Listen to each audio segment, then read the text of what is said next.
Bobby, let me ask you something. When I grew up, you were like Michael Jackson to me. Do you Thanks, ever man. have? Do you have any Michael Jackson stories with you? Oh man, of course.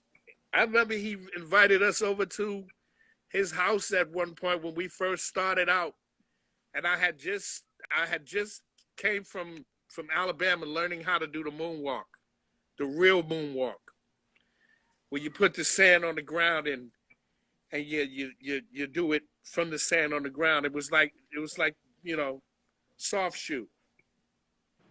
And Michael asked me to show him how to moonwalk.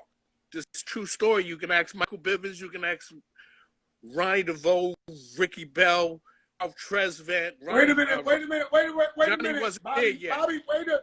I Bobby. showed Wait a Michael how minute. to do Wait the a moonwalk. minute. Wait a minute. I I believe showed we Michael. have a Joker moment, maybe the biggest Joker moment ever. Are you insinuating that you taught I'm not Michael insinuating. Jackson how to moonwalk? I'm not insinuating. I'm letting you know that this is what happened. This is how the moonwalk was formed for Michael Jackson. Ah! Bobby, you taught Michael how to moonwalk? He perfected it, but I taught him how to do it.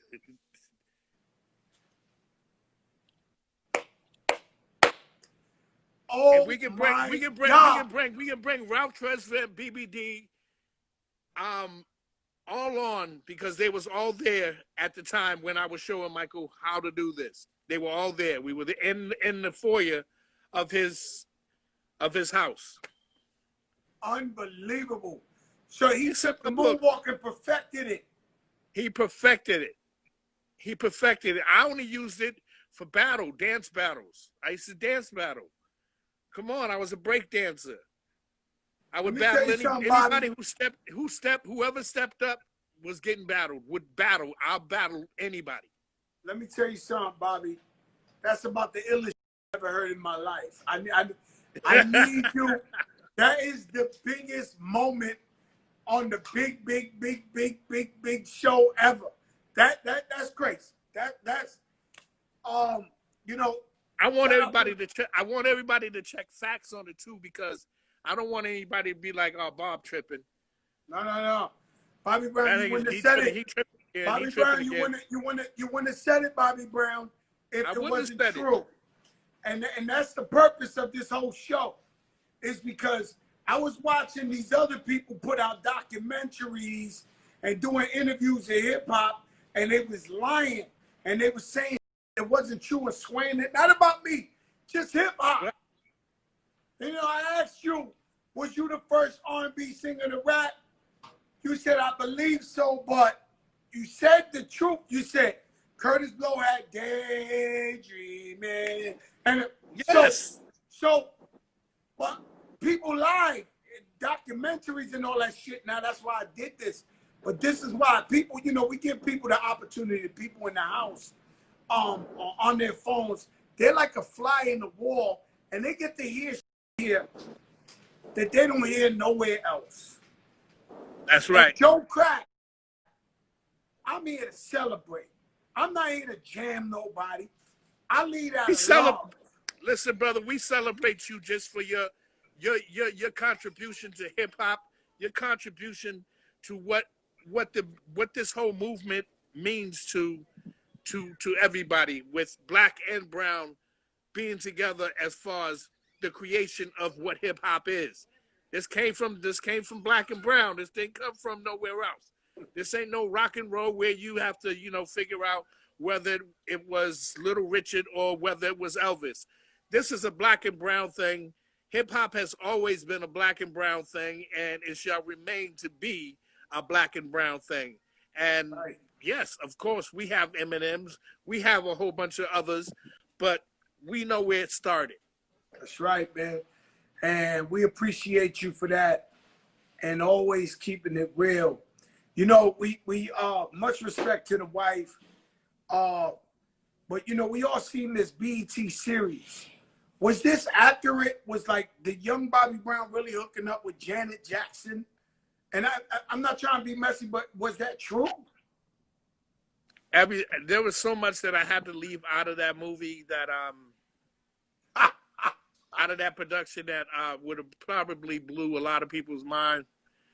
But I have no reason to lie, especially about a relationship that meant a lot to me. First and foremost, meant a lot to me. I got my heart broken at that time. That was the first time I got my heart broken. So everything was accurate. That's why I was so much a part of the production of the movie, of the film, along with Jesse Collins, along with Abdul, our director, our writer, the writer that wrote with me on this. We made sure that we kept it as accurate as possible, but not put too much out there that we won't be able to do a feature film after, because the book is still out there. And if you read the book, the Bobby Brown Every Little Step book, you read the book, you'll see some other stuff that wasn't even in the Bobby Brown series on BET that'll blow your mind. So it's not something I play games with. When if I'm going to talk about myself, I'm going to talk about myself in true form. I'm not going to talk about myself. No, you sound your Bobby. The new school word for this is entanglement. You was in an entanglement with oh yeah. This sound like entanglement all over again. 2020, man. This entanglement thing today. My God, like I mean, yo, Bob, you're crazy out here right now, Bobby, man. Yo, let me ask you a question. Does Bobby Brown have any regrets? Any regrets? Any regrets in my I could say purely probably no, because I wouldn't be the man that I am today. I wouldn't be the father, the person that I am today if I regretted anything. I don't think I'd be in a position to help others, to help myself, to be here for my family. I don't think I would be in a position to want to be better.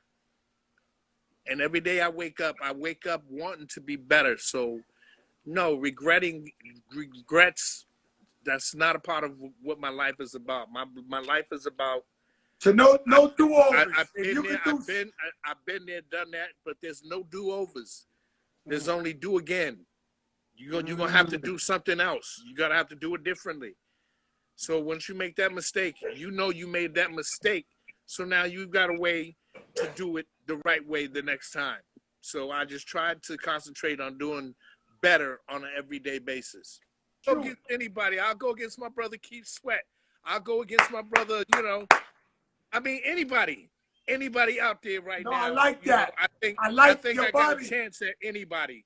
Bobby, but Keith it's Sweat. Long as it's about celebration, I'll be down to go with Keith Sweat. Oof. You heard it first, guys. It's a Jopra moment. Bobby Brown, Keith Sweat. I got only on Jopra. You heard only it on Jopra. Only Yo, on Bobby, Jopra. you know what's up with the Jopra? Let me tell you something. They talking a lot of Chris Brown, Usher. Who you got? I want to see that. I would love to see first before even me and Keith. Who you think's gonna celebrate more between Usher and Chris Brown? Who you think got that? I'm gonna celebrate even more. You know why? Because both of them are sons of mine. Both of them are two of the artists that I look up to, that I look at like, okay, I passed the torch to the right person when I passed it to Usher. Usher passed it to the right person when he passed it to Chris. And for them to just celebrate their music with everybody in the world would be incredible. It'd be an incredible night. I'd get dressed up for it. Half of the world still under quarantine, so we would have to have parties inside. But I would get dressed up for that. I swear I would get dressed up. I'd have Chris Brown stuff on and half Usher on, and I swear I'd have a ball. It'll be incredible. It'll be incredible. I want to see that. That's amazing. Who's your favorite producer? I know you did a lot with Jimmy Jam. You did Babyface. You did Teddy Riley. Who have you worked with that you enjoy working with the most? I couldn't even say so.